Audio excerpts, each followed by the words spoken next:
A, B, C's for adults.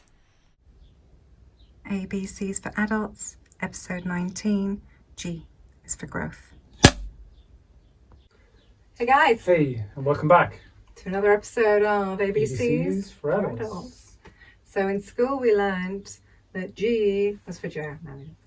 G is for glasses, but it is also for growth. Something that we're kind of supposed to keep doing until death, really, but even after age 18. Yeah. When we've been physically growing, we're still supposed to grow emotionally and mentally.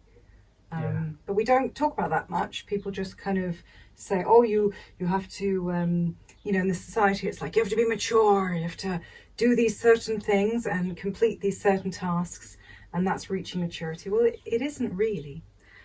Growing is something that we're supposed to There's a lovely little picture actually that is going around, little kind of design, which says, has two, I'll see if we can attach it to this somehow, but it has two cartoons. One is got kind of green wildlife greens kind of growing from his head, and the other one has kind of sprouted flowers and all these amazing things. And one goes to the other, you've changed, and the other one's like, well, we're supposed to. So we're kind of supposed to keep on, sponging in all the experiences, learning, reflecting, self-reflecting, environment reflecting, relationship reflecting, and want to better ourselves. We shouldn't really be stuck as the same person that we were. We should be having a new edition of ourselves every single year, sometimes every month, depending on how crazy the month. And it's when we have hardship in life, I think, that those are the big spurts, the big growth spurts that we go through. So even we're kind of, angry or upset or not very appreciative that these tough things are happening, and these situations and these hard hurdles that we're having to overcome are in front of us, but it's a good thing. Yeah, I mean, it's the one way to get to know yourself, like the greater you. There's no other way to do it really, except to have some kind of obstacle that initially you're afraid of and that you think you're not greater than it, and then it turns out once it's passed and you've overcome that obstacle that you in fact are greater than it. So you expand and you get to know a little bit more of your core self, and the character that you would have had boxed off over here that was afraid of that thing no longer exists. And thanks, Brett. And so the new you then, that's like broken down, that box that you were confined within, is a more robust version of you, and it's you get to see more of what you can be, right? Yeah, exactly. A bit like if you're working out or something, or you're a bodybuilder, you want to create your muscles, you want to have bigger muscles, well, you have to have big weights, and the muscles need to fail. So you're kind of training your body, hey, this is an environment which is requiring a lot of physical strength. So your body then kind of cops itself on and goes, oh, Jesus, okay, we've got to sort ourselves out. But it's kind of like that. We have to remember that our minds and our bodies are they are deaf, dumb and blind, that they are not really their own entity. So they are listening to everything the input that we say, just like we know that your mind doesn't understand the difference between something that you're imagining or recalling a past memory or what's happening right now. So it's really up to us how we want to, the environment, the way that we want to perceive our environment, because that really reflects directly upon ourselves and how we grow. So sorry, go on. No. You're not interrupting me, like, it's not. But this is obviously the greatest obstacle to growth is fear. So it's always fear versus growth. So the more you give into fear, the less growth is going to happen. But the only way we can find out that fear actually has, psychological fear, that actually has no power over us, is to walk forward being afraid. So while being afraid, that's courage. That's real courage, because if there's no fear, there's no courage. So you're walking forward, and then you find out, oh, I'm no longer afraid of that thing. So you're just a less fearful self on the other side, right?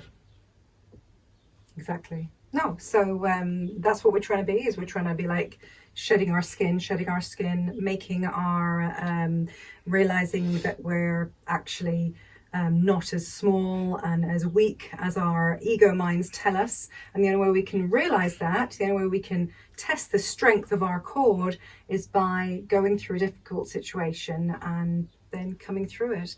And everyone comes through it, you know. Yeah. Sometimes you need the help of other people, or books or other teachers, but everybody comes through it, but you come through it as a different person. So yeah, in a way, no one comes through it because that current version of themselves goes. You leave that person behind, that fearful version of you.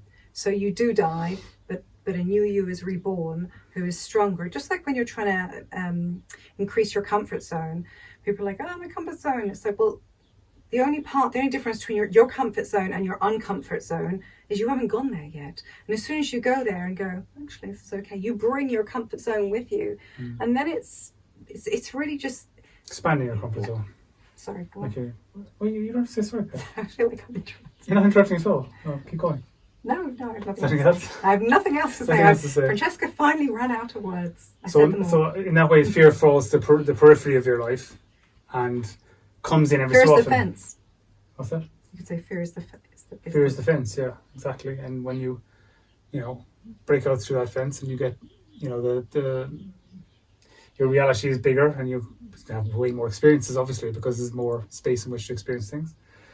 But fear comes in every so often, it's just like, think of it like weather. It's just like a dark cloud that comes across your sky, and then it just blows over again. It goes away again. So it's never going to be a permanent thing. It's all threats anyway. It's Yeah. not actually anything that's happening currently right now, as we covered in for fear.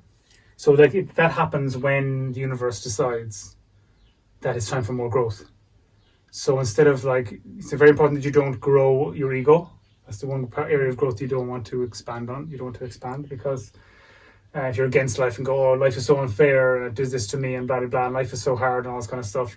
Life said you were worthy for this particular Life thing to happen. believed in you, that you were strong enough. It wanted to experience itself through you.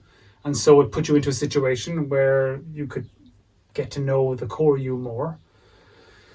And so break through it and just become a better version of you. So when it's time for more growth, life will let you know by challenging you.